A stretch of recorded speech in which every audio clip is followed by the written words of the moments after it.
It's that time of year where their injuries start to mount. A lot of times the down the line guys affect you, with your service teams and stuff. So we need guys to step up all over the place. As far as practice, I thought it was good. Defense did a good job of forcing a couple of turnovers and getting after the ball. And, obviously that's been our emphasis for a long time and continues to be this week. With Marquise, did they find some sort of a fracture or something? Yeah, it's nothing with surgery. Just something in his neck where he won't be cleared for a couple months. So it'll be all the way till spring until we'll get a fracture. Hey, with those list of guys that you mentioned, how does that affect the long term? Well, what it really does is what we've seen over the last 2 years now, with the reductions and stuff, a lot of times it's not necessarily your frontline guys. We've been fortunate not to lose those guys in transfers or injuries. But it's the next tier guys as those guys are transferring out and they're getting injured and they're out for the season where it affects your service teams. And so it's just something that we got to continue to try to work on, and it's why we do a little bit more work against ourselves than we used to because of the service team issues.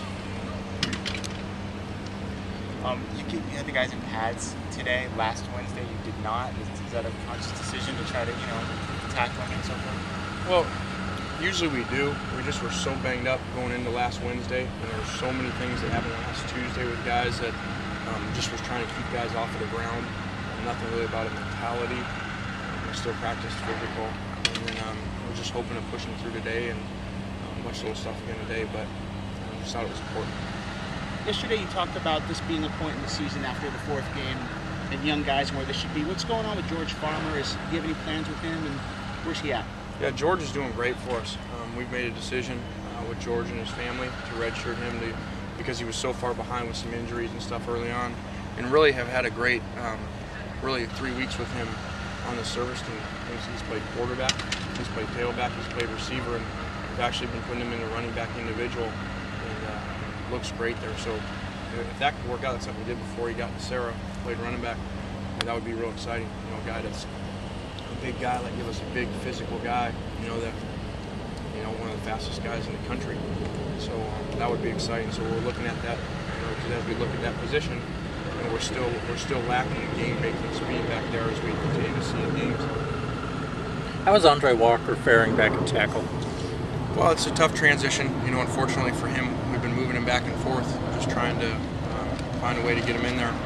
He's done some good things out there, but you got to go back out when the sets become different. It's unusual to move a true freshman at this point of the year, but it was too important for us to get some competition out there at right tackle. How has practice been different after some turnovers last week, trying to eliminate that? It really hasn't. We're doing the same thing that we did last time we were here when we were the best in the world at turnover margin. There's nothing different as far as emphasis or practice, and it'll turn around.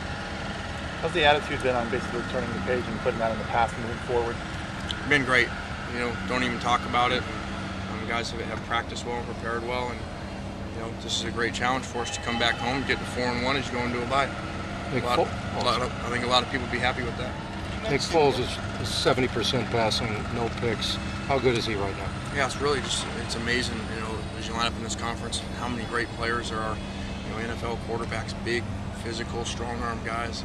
And I think more than anything for him, what's phenomenal is to be 10 touchdowns to no interceptions, and you're behind big in 3 games. And usually, as you saw in our game, that's where the turnovers start happening as you're trying to play catch-up. So it says a lot for their coaching and a lot for him.